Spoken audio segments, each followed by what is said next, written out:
Hello, everyone, and welcome to 13. Let's go. First thing, as most of you know, I have endorsed Mike Harubi's Be My Own Boss legislation. Do not let this word scare you. But not only have I endorsed it and the new jobsamerica.com, I am teaming up our driver rights movement with Mike's cause. And Mike has been involved in politics for decades. He's an independent contractor. He wants to remain one. And that is what we are trying to do together. So you guys are all familiar with the Department of Labor's rule change happening on March 11th. There are a lot of people saying this won't happen, this will happen, this won't happen. To be honest, nobody knows. But we do know that the experts who have dissected this, including many lawyers, people that I talked to in the know and who have fought the AB5 fight for years,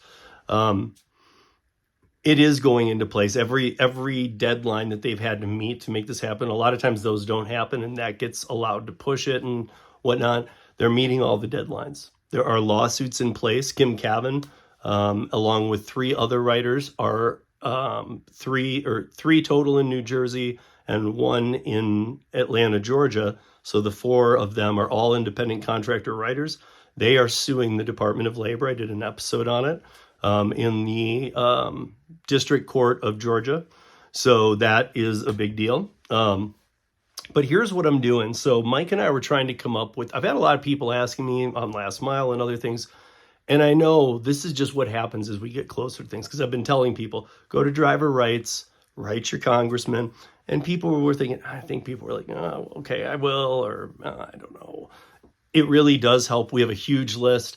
Mike has a huge list. We're going to be combining the lists and making them by state.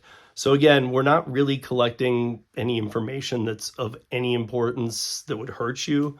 In fact, this could only help you because we're trying to make that statement that we made at the town hall this summer that, hey, legislators, you don't understand what we're going through, and you're siding with the people who can't make this hustle work, who want supplemental pay, which makes that floor meets ceiling situation for the hustlers. Well, between all the part-time workers and all the hustlers, if we could just get some symmetry going, it would be a big deal.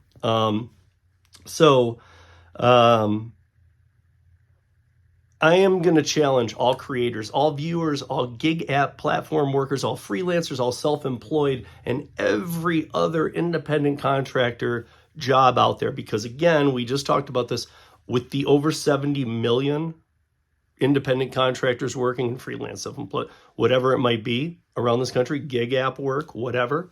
That's 40% of the working population in this country. So, I mean, it's, look, we have 180,000 approximately, or 180 million people who work in this country. And 70 to 75, it depends on where you go for your stats, but it was 59 pretty much agreed to across the board in 2021. So even after the pandemic, it was still that low. We're now up to this. So 40% of working Americans are working on gig platforms, freelance, whatever. The DOL, the bottom line is, in a nutshell, guys, all honesty, they are looking to remove this. It's just being done in levels. Same way they did AB5. Like, okay, because everybody came together and everybody was fighting this and they were making enough noise to do it. AB5 had already gone through doing their carve-outs for anesthesiologists and lawyers and the types that you'd expect. But what they ended up doing beyond that, because they knew they were getting on social media, they knew they were taking a beating, was they just, after they were all through with carving out the ones that they said, yes, these do need to be exceptions, when really everybody needs to. Everybody in this country has this right. But when they got through with that, they were taking the biggest groups that were in other groups complaining about this. So if you were a musician, and it's only specific niches of music. So if you were this kind of musician and they noticed that group's huge, they were carving out that group. So it wasn't even for the right reasons. It was to shut up the people. So what Mike and I have come up with, and what our challenge is here, like I said to every one of you, like I said, many have asked on how to help. Yeah, you can still you can go to driverrights.org and that will help. You can go to newjobsamerica.com and get involved there. But what Mike and I had a long discussion, and one thing that we came up with was, after some playing around with things, I just threw this out there because I do a lot of this stuff. But I said, because he's like, what about doing some interviews? Like, let's do like 30, like talk to people real quick and then find the ones who are really into it. And let's have them make a speech to Congress, because he's going to take this to Congress. And he does this often. This isn't like, don't think, is he though? Really? Like, yes, Mike writes laws for congressmen. Most of us are aware they don't write their own laws. They rely on people like Mike. But Mike is fully in our corner on this one. He's fully on board with independent contractorship for anybody that wants it, and it should be simple. And we're going to talk about how simple it'll be when I have Mike on. I think we're going to record at the end of next week when he gets back to Massachusetts, but it will be on the following Monday, which is the 19th, I believe. Wait, do I have that right? I might have that. Yeah, I think that's right. But here's what we're asking.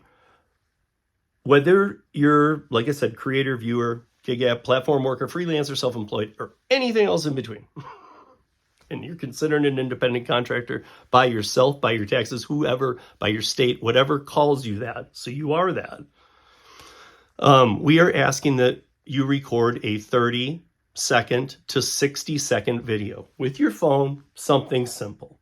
Nothing hard at all. Like, turn your phone camera on, put it on yourself, and this is all you look at. I'm going to give you guys a couple examples because, like I said, we're going to have Mike on. We'll talk about it a little more in depth. But this is, let me tell you, like, just some ideas I just threw out there that that maybe you could say. So, like, okay, let me give you an example of making one of these videos. So, starting with your first name in the city you live in, you don't need to give a last name. We're going to be filing these so that if somebody says, well, how many people in Indiana really want to be independent contractors, because we have this many letters to the congressman saying they don't want to be and they want to be employees. That's when we can pull out these videos, our records, people that have signed the databases, either one, put their name on it. And we've already looked, we can overpower the numbers that the congressmen have seen by 20. And as you guys know, we taught, and not in a bad way, this was great. It's great to know that in some ways, sometimes your voice does count. But we taught some congressmen this summer at the town hall that maybe they weren't exactly seeing this properly. And now they're working with the person that we were working with before to try and get this passed. So it's great. They're working across the aisles. But it literally could be something like this. Let's say you're not real comfortable on the camera, whatever it might be. If you're not real comfortable on the camera even, I mean, like, I'm just spitballing this one, but just take an audio recording. Just hit audio and just record this and just say, my name is, and just your first name. I live in, and if you live out, let's say you live outside of a big city, but that's the city you work in, you can just call it that. Just, like, let's say you live, 15 minutes outside of Seattle. And there is a little market there, but really you work in Seattle, or you want to call it that. Say that, just say I work in the Seattle, greater Seattle market, or something. Whatever you feel, make it your voice, but it's just short. But just say, like, why you love this. So, like, your first name, where you live, and then followed by why you love being an independent contractor. For many of you, that might be a little difficult because you don't have traditional independent contractor experience. A lot of you just come down to flexibility. But here's just like a couple. Flexibility is one of them, but like parenting. A lot of people in the gig economy are able to earn a few bucks between parenting. I saw a thing that said many states are upward of $90,000 a year for childcare. Okay, so I gotta say, I mean, everything's moving in weird directions, but how are you guys with that? Do you guys have 90 grand as gig workers and maybe whatever else you're doing to put your kid through that? So a lot of people choose to watch their kids and then have other people fill in at certain times, or if they're at elementary school or preschool or high school or whatever, then, or middle school, maybe then they're doing some gig work, but they're able to fit it in when they can. So that flexibility is absolutely huge. Parenting is one of the biggest reasons we've seen. Even another is, I mean, this is pretty simple, but when I say why you love being an independent contractor, and we are trying to stay away from the negative. We don't want people saying, well, I'm not going to be an employee, but it's not about that. What do you like about it? And so here's another one. So, because in the United States, this is a right and choice that each and every registered citizen has the right to. That's in the Constitution, you guys. Then simply upload it to the Dropbox link that I will have out tomorrow. I will make a community post, and then on the podcast tomorrow, I will also talk about it so that you guys know it, because we are hoping that 30 to 60 seconds, you guys, is nothing. Even for you non-creators, just take your phone, do it, and the link I'll provide isn't going to require logins and all kinds of crazy stuff. You can just upload it, and we will put them all together. But there's a handful of people saying they want to be employees. We don't. So if you don't, and you want to keep flexibility, we'll work on how much we're paid later. But first, we need to win this battle. So I would say, get it in there. Real quick, the last thing I want to end on is that I wasn't there for the roundtable this week because I had search and rescue. So I had a guest panel. The guest panel was great. It was a great panel. Ryan Welty, my friend, he said something very important during that. He said, and I fully agree with this wholeheartedly. Where is it? So it's a great conversation. At one point, Welty was speaking about the 330-page Department of Labor independent contractor rule change that goes in effect March 11th. And he said, the United States Constitution is 4 pages. Why is a simple rule change 330 pages? I think we all know, but if you don't, it's really simple. They don't want anybody to read it. And they want it to be extremely ambiguous language that you can't understand. Lawyers can't understand it. That's 13 minutes of news in just under 13 minutes, and I'll see you back here next week. Peace, y'all.